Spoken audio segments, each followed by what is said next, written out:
അനവധി വർഷങ്ങളായി മലയാളികളെ അലട്ടിക്കൊണ്ടിരിക്കുന്ന ഒരു പ്രധാന പ്രശ്നമാണ് മുല്ലപ്പെരിയാർ അണക്കെട്ട്. ബ്രിട്ടീഷുകാരുടെ കാലത്തുണ്ടാക്കിയ ഈ സുർക്ക കൊണ്ടുള്ള അണക്കെട്ട് തീർത്തും സുരക്ഷിതമല്ലെന്ന് കേരളം വാദിക്കുമ്പോൾ അങ്ങനെയൊന്നും ഇല്ലെന്നാണ് തമിഴ്നാടിന്റെ അഭിപ്രായം. മുല്ലപ്പെരിയാർ അണക്കെട്ട് പൂർണ്ണമായും സുരക്ഷിതമാണെന്നും അതിനാൽ തന്നെ അണക്കെട്ടിന്റെ ബലക്ഷയം ഉണ്ടെന്നുള്ള കേരളത്തിന്റെ വാദം തെറ്റാണെന്നുമാണ് തമിഴ്നാട് ആവർത്തിച്ചു പറയുന്നത്. എന്നാൽ തമിഴ്നാടിന്റെ ഈ വാദം തെറ്റാണെന്ന് തെളിയിക്കുന്ന നിർണായക തെളിവുകൾ പുറത്തു വന്നിരിക്കുകയാണ്. അണക്കെട്ടിന് 30 വയസ്സ് തികയും മുമ്പേ ചോർച്ചയും ഓട്ടയടക്കലും തുടങ്ങിയിരുന്നുവെന്ന് തമിഴ്നാടിന് വേണ്ടി ന്യൂഡൽഹിയിലെ central board of irrigation and power 1997 തയ്യാറാക്കിയ പ്രത്യേക റിപ്പോർട്ടിൽ പറയുന്നതാണ് ഇപ്പോൾ പുറത്തു വന്നിരിക്കുന്നത്. 1928 അണക്കെട്ടിലെ ചോർച്ച മൂലമുള്ള അപകടാവസ്ഥ ബ്രിട്ടീഷ് എഞ്ചിനീയർമാർ ചൂണ്ടിക്കാട്ടിയത്. തുടർന്നുള്ള ഓട്ടയടക്കൽ ശ്രമങ്ങളെ ചൊല്ലി വിദേശികളായ എഞ്ചിനീയർമാർക്കിടയിൽ തന്നെ അഭിപ്രായ വ്യത്യാസമുണ്ടായിരുന്നതായും റിപ്പോർട്ടിൽ സൂചനയുണ്ട്. 1896 മുതൽ സീപ്പേജ് വെള്ളത്തിനൊപ്പം നിർമ്മാണ സാമഗ്രിയായ സുർക്കി മിശ്രിതം ഒലിച്ചു പോകുന്നുണ്ടെന്നും കണ്ടെത്തിയിരുന്നു. അണക്കെട്ട് അപകടാവസ്ഥയിലാണെന്നത് കേരളത്തിന്റെ കെട്ടുകഥ ആണെന്നാണ് തമിഴ്നാട് വാദിക്കുന്നത്.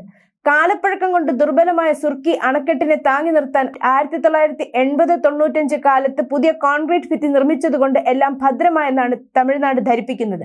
എന്നാൽ ഈ വാദവും നിലനിൽക്കില്ലെന്ന വസ്തുതയാണ് റിപ്പോർട്ട് വ്യക്തമാക്കുന്നത്. 1928 ഒക്ടോബർ 17 മുതൽ 26 വരെ മുല്ലപ്പെരിയാർ അണക്കെട്ട് വിശദമായി പരിശോധിച്ച ഇറിഗേഷൻ ചീഫ് എഞ്ചിനീയർ ബ്രിട്ടീഷുകാരനായ LH ഗ്രഗ് റിപ്പോർട്ട് തയ്യാറാക്കി. അത് പ്രകാരം നിർമ്മാണത്തിന് ഉപയോഗിച്ച സുർക്കി നഷ്ടപ്പെടുന്നതിനാൽ അണക്കെട്ടിന്റെ ജലമുഖത്തെ പ്ലാസ്റ്ററിംഗിൽ നിരവധി വിടവുകൾ ഉണ്ടായി എന്ന് പറയുന്നുണ്ട്.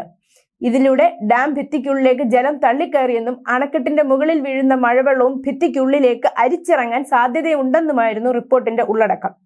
ഇത് അടിയന്തരമായി പരിഹരിക്കുന്നതിന് ജലമുഖത്ത് 3/4 ഇഞ്ച് ഖരത്തിൽ സിമന്റ് പ്ലാസ്റ്ററിംഗും പുറന്തോട് തുറന്ന് ഭിത്തിക്കുള്ളിൽ ഉയർന്ന സമ്മർദ്ദത്തിൽ സിമന്റ് ഗ്രൗട്ടിംഗ് നടത്തണമെന്നും ശുപാർശ ചെയ്തു.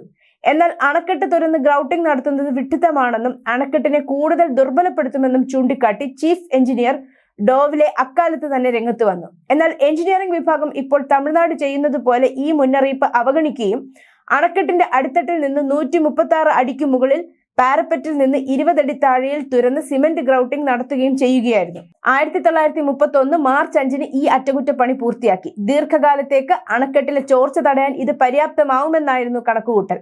എന്നാൽ 1950 ആയപ്പോഴേക്കും വീണ്ടും ചോർച്ചയുടെ അളവ് കൂടി. 1928 12 ഇരട്ടി സിമന്റ് ഉപയോഗിച്ചാണ് അന്ന് ഈ ചോർച്ച അടച്ചത്. എന്നിട്ടും തീരാത്ത ചോർച്ചയാണ് 1980 മുതൽ. പുതിയ അണക്കെട്ടെന്ന കേരളത്തിന്റെ വാദത്തിനാണ് ഇത് ബലമേകിയത്. സാഹചര്യങ്ങൾ ഇങ്ങനെയായിരിക്കെ ഞങ്ങൾ സിമന്റ് ഉപയോഗിച്ച് അറ്റകുറ്റപ്പണികൾ നടത്തിയെന്നും അതിനാൽ ഒന്നും പേടിക്കാനില്ലെന്നും തമിഴ്നാട് പറയുന്നത് വാസ്തവ വിരുദ്ധമാണെന്ന കാര്യമാണ് ഇപ്പോൾ പുറത്തു വന്നിരിക്കുന്നത്.